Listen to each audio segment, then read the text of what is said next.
Hi అండి. Welcome back to all in one Mahi YouTube channel. అందరూ ఎలా ఉన్నారు? బాగున్నారా? నేనైతే చాలా బాగున్నాను ఫ్రెండ్స్. మార్నింగ్ అయితే బ్రేక్ఫాస్ట్ ఏమీ లేదని చెప్పి నైట్ మిగిలిన రైస్ ఉంటే దాన్ని అయితే తాలింపు అయితే పెట్టేస్తున్నానండి. దాంట్లోకి వచ్చి నేను పచ్చిశనగపప్పు, వేరుశనగ గుళ్ళు, ఎండుమిర్చి, పచ్చిమిర్చి, కొంచెం జీలకర్ర, ఆవాలు, కరివేపాకు అయితే తీసుకున్నాను అనమాట. దీన్ని అయితే బాగా ఫ్రై చేసుకోవాలి. దీంట్లోకి అయితే చిటికెడు పసుపు అయితే వేసేస్తానండి. వేసేసి బాగా ఫ్రై అయితే చేసేస్తానమాట. దీన్ని సిమ్లో పెట్టి అయితే మనం ఫ్రై చేసుకుంటూ వేరుశనగలు క్రిప్సీగా బాగా వేగుతాయండి. మనం తింటుంటే పప్పులు తగులుతాయి కదా, చాలా టేస్ట్ అయితే బాగుంటుందన్నమాట. దీంట్లోకి రైస్ అయితే వేసేసుకున్నానండి.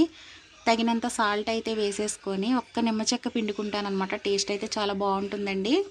సింపుల్గా ఇలాగైతే ట్రై చేస్తానన్నమాట. ఎలా ఉందనేది నాకు కామెంట్లో అయితే షేర్ చేయండి. నా ఛానల్ ఎవరైనా ఫస్ట్ టైం చూస్తున్నట్టయితే సబ్స్క్రైబ్ చేయండి, లైక్ చేయండి, షేర్ చేయండి, సపోర్ట్ చేయండి ఫ్రెండ్స్. మీరిచ్చే లైక్, మీరిచ్చే సబ్స్క్రైబ్ నాకు చాలా యూజ్ అవుతుందండి.